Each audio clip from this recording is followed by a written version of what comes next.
ధనుసు రాశి మిత్రులారా, మీరు ఈ నెల డిసెంబర్ 2025 గోచార గ్రహస్థితిని బట్టి ఎలా ఉన్నాయి అని తెలుసుకుంటే, సూర్యుడు 12వ స్థానంలో, కుజుడు 10వ స్థానంలో, బుధుడు 12వ స్థానంలో, గురుడు రాశ్యాధిపతిగా, శుక్రుడు 11వ స్థానంలో, శని యొక్క 3వ స్థానంలో అనుకుంటున్న, రాహు 4వ స్థానంలో, కేతు 10వ స్థానంలో ఉన్నారు. స్వామి గారికి మీకు ఇక్కడ ఏం జరుగుతుందంటే, శని అర్ధాష్టమ శనిగా ఉన్నారు.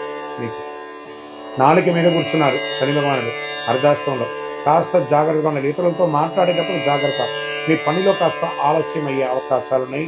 ప్రభుత్వ ఉద్యోగులకి వచ్చేటప్పటికీ పని వేగంగా అథారిటీ పెరుగుతుంది, సుపీరియర్ సపోర్ట్ దొరుకుతుంది. అదే సమయంలో Hayden issues, mistakes, unnecessary tensions కూడా వచ్చే అవకాశాలు ఉన్నాయి.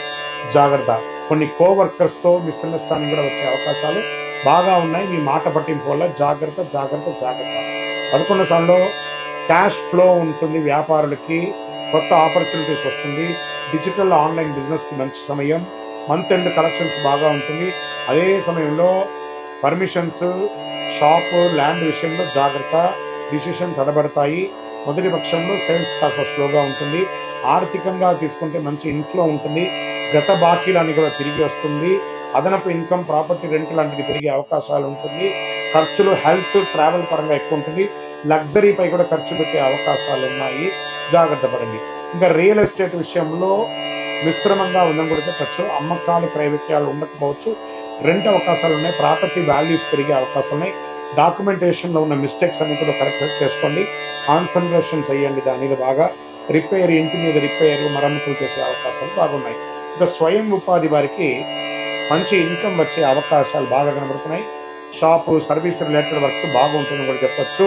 కొత్త కస్టమర్లు పెరిగే అవకాశాలు ఉన్నాయని కూడా చెప్పచ్చు. ఇంకా విద్యార్థుల విషయంలోకి వచ్చేటప్పటికి మెమరీ పవర్ పెరుగుతుంది, కాన్సన్ట్రేషన్ పెరుగుతుంది. ఎగ్జామ్లో మంచి ఫలితాలను పొందే అవకాశాలు ఉన్నాయి. ఫారిన్ స్టడీస్కి ప్లాన్ చేసే అవకాశాలు ఉన్నాయి.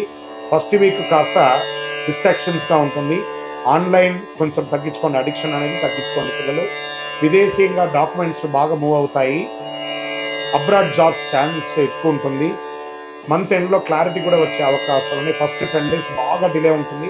ట్రావెల్ ఖర్చులు పెరిగే అవకాశాలు ఉన్నాయి. సంతకాలు పెట్టేటప్పుడు, డాక్యుమెంటేషన్ పెట్టేటప్పుడు ఒకసారికి 2 సార్లు మీ అడ్వకేట్తోనో, మీ ఆడిటర్తోనో కూర్చొని మాట్లాడి చెక్ చేసుకొని సంతకాలు పెట్టండి. మీ యొక్క స్వయం తెలివితో పెట్టకండి. ఎందుకంటే మీకు అర్ధాష్టమ శని నడుస్తుంది. ప్రేమికులైతే చాలా సౌమ్యంగా ఉండాలి. ఒకరి పట్ల ఒకరు నమ్మకంతో ఉండాలి. రిలేషన్లో డీప్ కాన్సన్ట్రేషన్ ఉండాలి. పార్ట్నర్స్ నుండి ఒకరి మీద ఒక విశ్వాసం అనేది పెరగాలి. స్మాల్ యొక్క మిస్అండర్స్టాండింగ్ వల్ల మీలో విడిపోయే అవకాశాలు కూడా ఉంటాయి. జాగ్రత్త.